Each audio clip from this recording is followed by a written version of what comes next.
बच्चों good morning. मैं नीता जोशी, प्रधान अध्यापिका, प्राथमिक विद्यालय लखौरा, विकास क्षेत्र क्यारा, जनपद बरेली। आज अपने प्यारे बच्चों से कुछ बात करना चाहती हूँ। बच्चों, इस समय आप लोग गर्मी की छुट्टियाँ एंजॉय कर रहे हो ना, और साथ में समर कैंप भी आप लोग एंजॉय कर रहे हो, तो ऑल द बेस्ट आपकी गर्मी की छुट्टियों के लिए और समर कैंप के लिए। मैं इसके लिए डॉक्टर अमित जी को भी बधाई और शुभकामनाएं देना चाहती हूँ कि आपने जो बच्चों के लिए समर कैंप आयोजित किया गया है, ये बच्चों के लिए बहुत ही इम्पॉर्टेंट है। तो बच्चों, चलो हम आज आपसे बात करते हैं। आज के जो समर कैंप में जो जिस टॉपिक पे मैं आज आप लोगों से बात करना चाहती हूँ वो ये है कि बच्चों, छुट्टियां ज़रूर हो गई हैं, तो छुट्टियों इसलिए नहीं होती है कि हम बिल्कुल जो है वो पढ़ाई लिखाई मत करो। ठीक है, पढ़ाई लिखाई ज़रूरी नहीं है। छुट्टियां मतलब हाँ, पढ़ाई किताबों से, जो आपकी स्कूल की किताबें हैं उससे छुट्टी। बट इसमें कुछ हमें ऐसा करना चाहिए जो हम अपनी पढ़ाई की दिनचर्या में, जो स्कूल की दिनचर्या उसमें नहीं कर पाते हैं। तो बच्चों, वो ऐसा क्या है? बच्चों, एक बात है, आपने ये देखा होगा, कभी कुछ लोग हमारे जीवन में इतनी इम्पॉर्टेंट भूमिका में रहते हैं कि हम ये चाहते हैं हम उनकी तरह बन जाएं। ऐसा होता है ना, जैसे हम मान लो हम क्रिकेट की दुनिया की बात करते हैं, तो बहुत से बच्चे आप लोगों में से चाहते होंगे हम सचिन तेंदुलकर बन जाए। बहुत से बच्चे चाहते होंगे हम किसी नेता की तरह बने। बहुत से बच्चे चाहते होंगे, और उनकी फैमिली में भी कोई ऐसा हो सकता है कि वो चाहे कि मैं अपनी फैमिली में अपने पापा की तरह बनूं, अपनी मौसी की तरह बनूं। तो कोई भी हमारे जीवन में आइडियल हो सकता है। तो क्या ऐसा नहीं हो सकता कि हम किसी के लिए ये इंपॉर्टेंट भूमिका में आ जाएं, लोग कहें कि हम इसकी तरह बनना चाहते हैं, तो अपने को क्यों ना हम उस भूमिका में लाएं?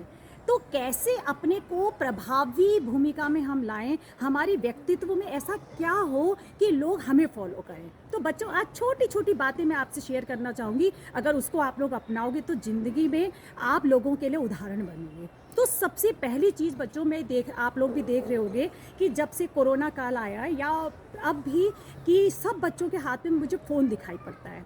तो मैं ये नहीं कहूँगी कि फ़ोन ख़राब चीज़ है, फ़ोन अच्छी चीज़ है, नो डाउट।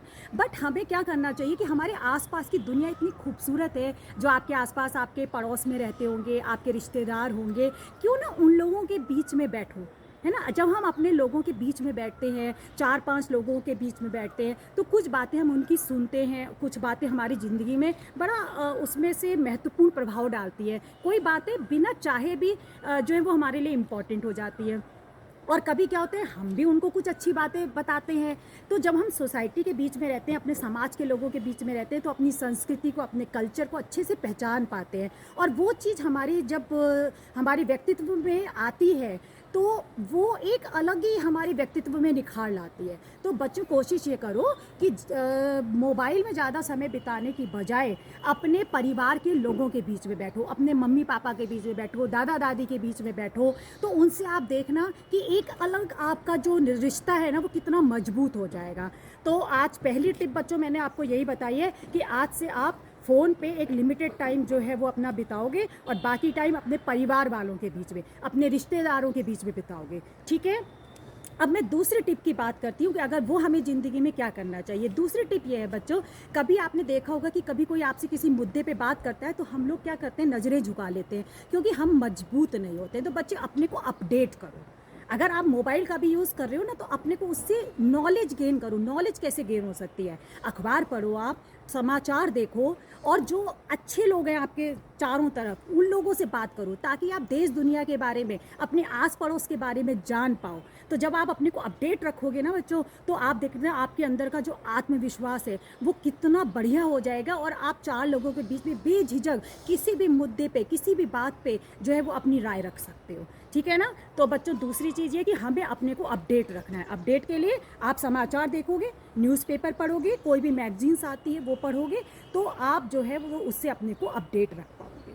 ठीक है? अब मैं तीसरी टिप की बात करती हूँ बच्चों, जिसको हमें ज़िंदगी में अपनाना चाहिए। वो है एक नियमित दिनचर्या।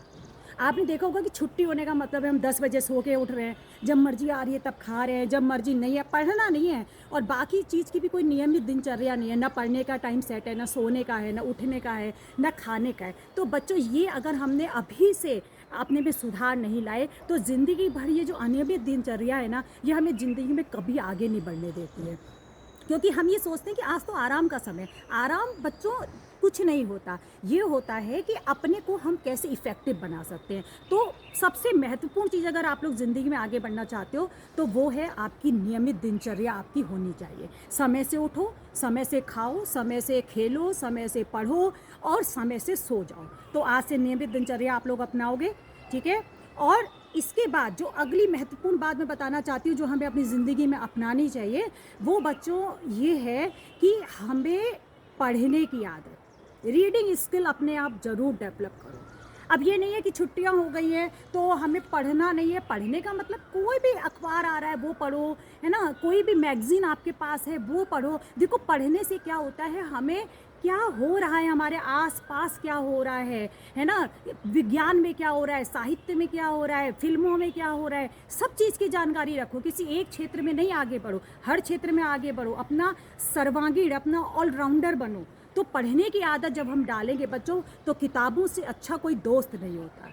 तो फालतू के दोस्त बनाने से अच्छा है किताबों को अपना दोस्त बनाओ, ठीक है? तो सबसे ये भी एक इम्पॉर्टेंट चीज़ है, अगर अपने को आप एक अपने में चेंज लाना चाहते हो कि हम कैसे इस इफ़ेक्टिव भूमिका में आएँ, तो पढ़ने की आदत आप डेवलप करोगे।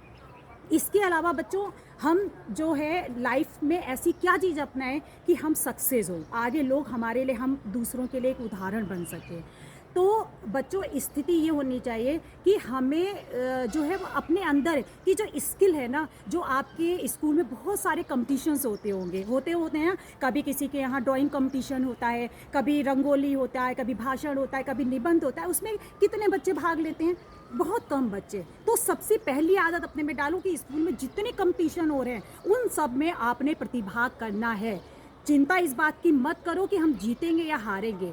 केवल आपका जो प्लस पॉइंट है वो क्या होना चाहिए कि हमें हर प्रतियोगिता में पार्टिसिपेट करना है। उससे बच्चों क्या होता है कि देखो, एक तो आपकी झिझक खुलती है। जब आप 4 लोगों के बीच में अपनी चीज़ें रखोगे तो आपकी झिझक खुलेगी। उसमें अगर मान लीजिए भाषण प्रतियोगिता है तो आप कोई भी टॉपिक आपको दिया जाता है, आप कुछ भी बोलो, उसमें पढ़ के बोलो, लेकिन ये अभी एक आपका शुरुआत है। धीरे धीरे क्या होगा, आपका आत्मविश्वास बढ़ेगा। तो ऐसी प्रतियोगिताओं में प्रतिभाग करो और अपना आत्मविश्वास बढ़ाओ, क्योंकि इससे एक चीज़ और पता चलती है, ये भी पता चलता है कि हमारे अंदर ऐसी कौन सी स्किल है जो हमें, जिस पे आगे काम करना है ना। तो उस पे आगे हम कैसे काम कर सकते हैं, ये जब इन प्रतियोगिताओं में प्रतिभाग करोगे तो आपको पता चलेगा। कोई प्रतिभाग करते करते उसको पता, अरे मेरी तो ड्राइंग बहुत अच्छी है, मैं तो बहुत अच्छी ड्राइंग कर सकता हूँ। किसी को लगता है मैं बहुत अच्छा बोल सकता हूँ, किसी की स्किल ये निकल के आती है मैं बहुत अच्छी रंगोली बना सकता हूँ, किसी की मैं बहुत अच्छा खेल सकता हूँ। तो बच्चों इससे बहुत सारी आपकी अपनी जो अंदर प्रतिभाएं छिपी हैं वो भी बाहर आती हैं, जो आगे बढ़ के